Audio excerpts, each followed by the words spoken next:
Alright everyone, and welcome back for another video on Legend of Mushroom. Today, I want to show you the final build I have with my Warbringer to beat Martial Sages.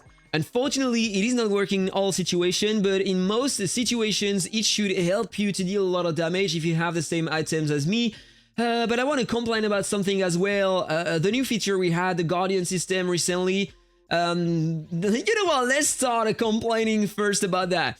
This feature here changed a lot of things about the Warbringer build I was using. Basically, if you open that, final damage res plus 18% when you summon the Guardian when it is in battle. This is not the best one. If I take this one, the Panda, final damage res plus 36%.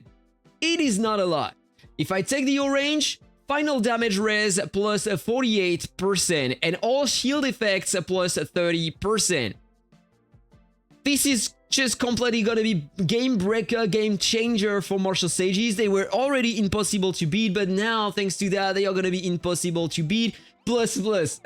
If you understand what I mean. I hate that. I just don't know why they are releasing content mostly for Martial Sages all the time. This is just overbroken. The shields are the most broken thing you have on the Martial Sage. The healing block is not working when they have a shield, and they can regen a lot because of the shield.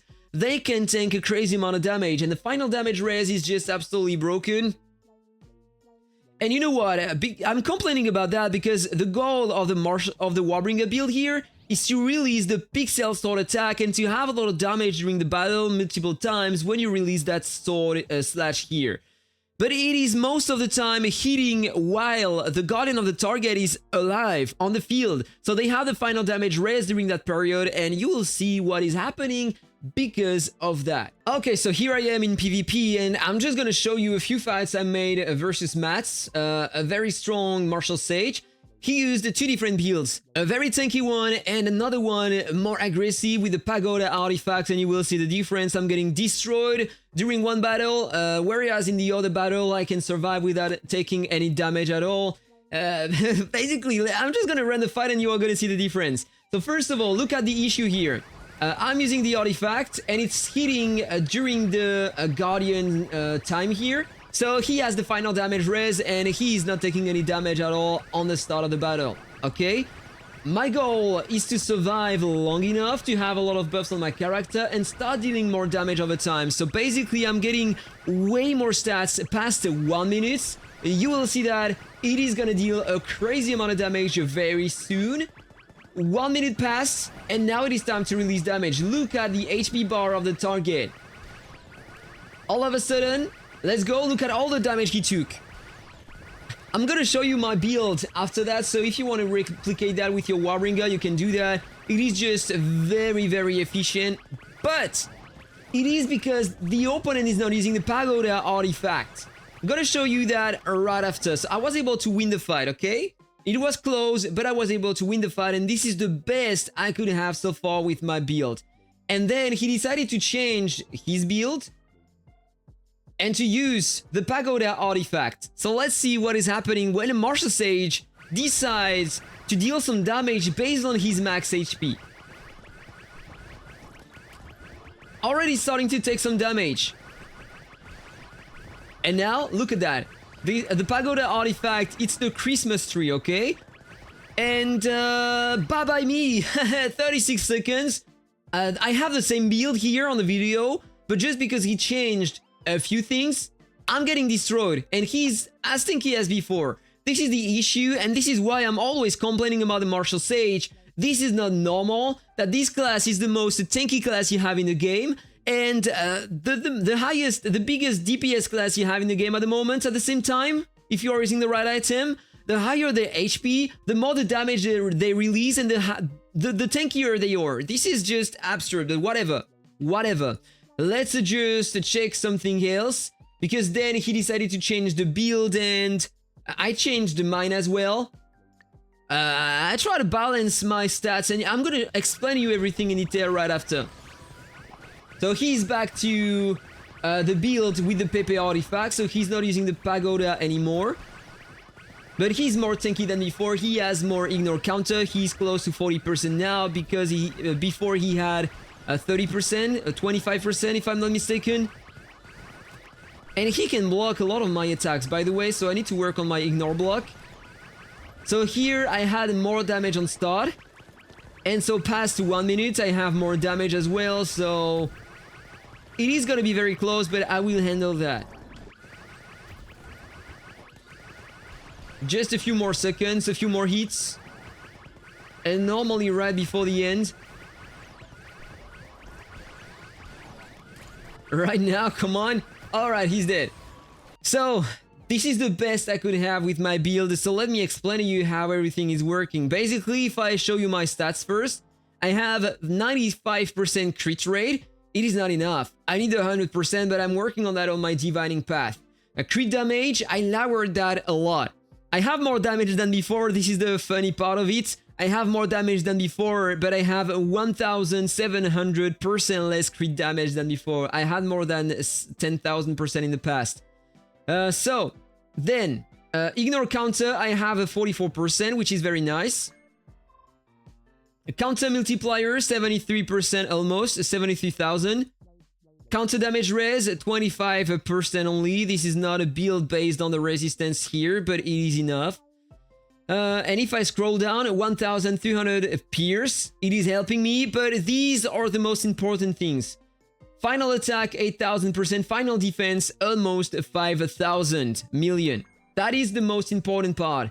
If I show you my scrolls, this is what I decided to take. 150 on my defense, 89 on my attack, and level 1 in all the rest. I don't care about the rest. My goal, basically, is to increase my attack and my defense first, because if you check the skill here, you decrease the counter damage rate of the target by 40%, but during for 8 seconds as well. The more the defense you have, the more the attack you have, and the more the attack you have, the more the defense you have. So increasing these two stats mainly is very interesting when you're using a Warbringer. I already said that in the past. You have that skill here as well. The attack scales with HP loss. For every 10% HP loss, you have 3% more attack. So I'm using the red spore and I'm working on that at the moment. I'm trying to increase that to the max. I'm close to the next level. At the moment, I have 56% less HP when I'm starting the fight. It is considering that I have 56% less HP when I'm starting the fight. In 2 more levels, it will consider that I lost 60% directly on start. And so, I want to jump directly on something, on an item that I am using at the moment. That is absolutely insane in these situations. And you can have that mount for free in the game. Just by farming the rush events. This one. Attack speed, energy regen speed, and power attack speed increase by 4% every 10 seconds. Stacking up to 6 times. So after 1 minute, you get 24% more attack speed, more energy regen speed, and power attack speed. Plus, at 6 stacks, or when you fall down below 40% HP for the first time, you stun all enemies for 1.5 seconds, and you decrease their damage resistance by 10% until the battle ends. I need to wait 1 entire minute to have the 6 stacks at the moment and have the damage res on the target decreased. But if I had the red spore maxed out, it would trigger directly on start of the fight. So I'm working on that at the moment. It will happen in ages, but whatever, I'm working on that actively at the moment. I'm using that artifact, which is still the best. You can destroy the shields of the opponent when landing the slash, and you have crazy damage with that. The more the HP you lose, by the way, the higher the damage. So if you are using the red spore, you have way more damage with the pixel sword.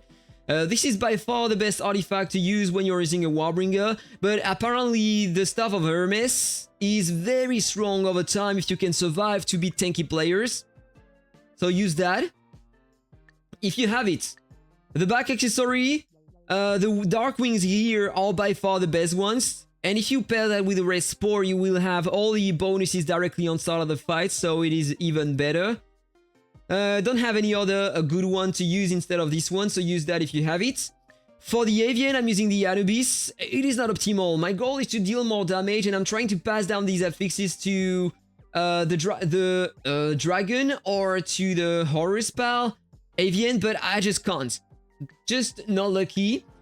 No speeding reflect, counter rage bonus, barrel dodge. I think that I will try to have rage slash or rage slash. I think, yes, it is called like that. Instead of rage bonus to increase my attack over time, it will be better. For the rest, I balanced my damage souls here. I have a bit more in defense, level 40 in HP and 50 in crit resistance. We don't have any set yet, so I'm forced to use that if I want to be optimal versus other classes as well. For the hero cards, this is the best combination for that build. It is increasing your attack and defense with the Lamp Thief card here, your defense with the butterfly, and your counter with this one here. For the relics, these are the ones I am using at the moment. Increase the damage of my clone, the duration of 100 slashes, the damage of my deer and the cat, but I'm not using the cat, the crit rate, the damage every time I'm using some skills and my attack over time, and the rest spore, of course. For my skills, these are the ones that I am using. I'm not using the Worldly Snare anymore. I'm using that to increase my attack instead of my crit rate and crit damage. The Smoke Bomb, because the target is not cleansing anything, so it is still working well on them. And the Clone, of course. The longer I stay alive in battle, the more the stats I have, the more the stats will have my Clone as well. For the pals, these are the ones I'm using. The Hideout Sprite is the most important one in that battle, in that combination here. More crit damage, more damage res, less crit resistance with the snake on the target, and more counter strike. I'm trying to increase even higher my counter strike because now they increased the level cap, so you're not capped at 100%. And I suppose that the more the ignore counter they have, the more the counter strike you need. So I'm trying to have way more than 100%. It should be better in my opinion. What next? The talents. I'm trying to work on my defense at the moment. And on the talent tree, this is what I am using. On the Fury, I went on the left for that, so over time I'm getting more attack speed, crit rate, and attack after 45 seconds. I tried to increase my attack, HP, and defense to level 20 everywhere I could. Counter damage here, my healing rate and healing amount everywhere I could because I can afford it with my talents now. And the ignore evasion, because if he evades, then I deal more damage and I want to avoid that, so the higher I have, the better. Ignore combo, yeah, I don't care about that for that situation. Then I went on the top for the healing, the resistances here, and the evasion. I'm working on that as well. And on the right, counter and crit damage here. More ignore evasion, basic attack damage, more healing every time I'm doing some counters, and ignore combo. On the archery, I went on the left for more crit damage here, more crit damage there, attack, HP, and defense, more evasion, more healing rate and healing amount. Then at the top, I went for the damage resistance plus the evasion. Then on the sorcery, on the left, more attack every time I cast a skill. Then the wand, very important for that kind of fight. Attack, HP, and defense everywhere. And then on the right, I went for the active skill energy regen speed, very important for that kind of fight. HP, attack, and defense. Healing every time I'm using some skills. And ignore counter on the right and on the left, it is maxed out. And finally on the Tame Beast, I went on the right, HP, attack, and defense as well. And the wand maxed out here. For the Divining Path, if I show you, I have currently 18% crit rate, 1300 pierce. Basically, if I show you there, I don't have a lot of stats. I need to work on that later. Try to have some more crit rate and global attack. That would be very nice. So this is my goal in the future, but I'm focusing on that path here to try to unlock the 5 nodes everywhere. And by the way, I still don't have the 4 nodes here and there, so I need to work on that as well. So I have a crit rate here, that's the red. I have a crit rate, a yellow here, ignore pierce, ignore block. Some pierce here and some pierce there as well, but I need to continue working on that. My goal is to try to have some pierce everywhere, try to increase that above 2000 will be perfect. And so basically, yeah, this is my build at the moment. And at the prayer statue, I have a global counter only. So this is what I have. I'm close to 500%, so it will be hard to have better than that. But I'm still working on it. And last thing about my enchants on the artifacts, this is what I have at the moment. So you can see that I have a broken set. This is because I couldn't manage to get one of the set I was looking for with crit damage as main and global counter as secondary stat here. So I went for this one. So I'm lacking 5% global counter on the Ancients only, but look at all the global counter it's giving to me. I have 25% on this one, 25% on this one with power damage res. I got an extra 24% here with counter damage as main, 27% on this one, 27% on this one as well, and 25% on this one. So for a total of 153.59% global counter given by the Ancients only. This is absolutely huge.